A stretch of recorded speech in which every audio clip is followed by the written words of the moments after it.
Thank you, Mr. Chairman. General Rudd, in previous elections, as part of the election security group ESG, both Cybercom and NSA played a vital role in protecting our democratic processes from foreign interference. And I assume you share my concern that there is a potential for foreign interference in our upcoming elections.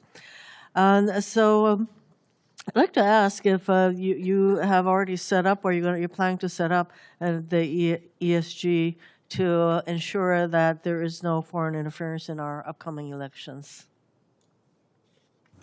Hey, Senator, we certainly share your concern, and we're always looking, as you would expect us to, for any type of foreign activity that would undermine our democratic process. And as we discussed, we are postured and ready to support, as required or tasked, in making sure that we safeguard our elections. Well, do you have an ESG set up for this purpose? Senator, I don't know that an ESG has been established yet, but we are prepared to as required. Well, we used to have ESG, and see, I think you can understand why I'm concerned, because there's no reason not to anticipate foreign interference in our elections, i.e. Russia, China, possibly Iran, although they're being, maybe they have other things to deal with. But do you anticipate foreign interference with our upcoming elections?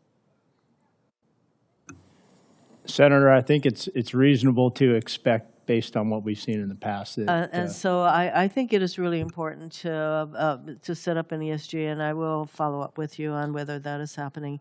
And will you commit to zealously guarding our elections this year, and report to Congress any attempts by this administration to polarize the process?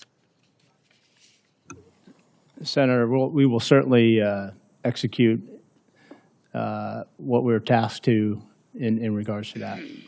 Yeah, I realize that you have a responsibility regarding foreign interference with our elections, but there is definitely efforts to domestically interfere with our elections by, for example, having the former Attorney General sue 29 states for voter rolls. These are millions of people's information. What does the Department of Justice need with this information? What do they intend to do? And not to mention the desire to push for the passage of the so-called SAVE Act, which will result in millions of people who are currently registered to vote unable to register to vote because they don't have either a birth certificate or passport.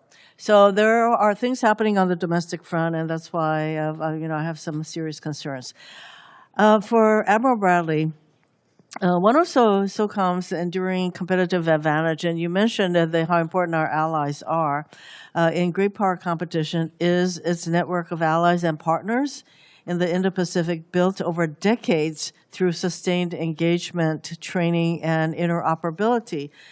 Given the increased demands for homeland defense and ally burden sharing in the new NDS, how are you increasing SOF's posture and presence in the first and second island chains to deter Chinese aggression and support Admiral Paparo's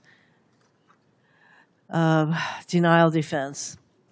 Senator, thank you. As you know, General Fenton was very strong on leading to adjust our posture over the last 4 years to be able to to empower those generational relationships. And thanks to both chambers, frankly, but your strong work, we are well resourced with people in the right structure to be able to sustain that presence and that commitment while we manage the ongoing threats to the homeland and the other commitments that we have. Okay, I'm glad that some of you already talked about the importance of having the kind of workforce that is trained to deal with the needs of the cyber domain. And General Rudd, you mentioned that it is really critical to get the right kind of people.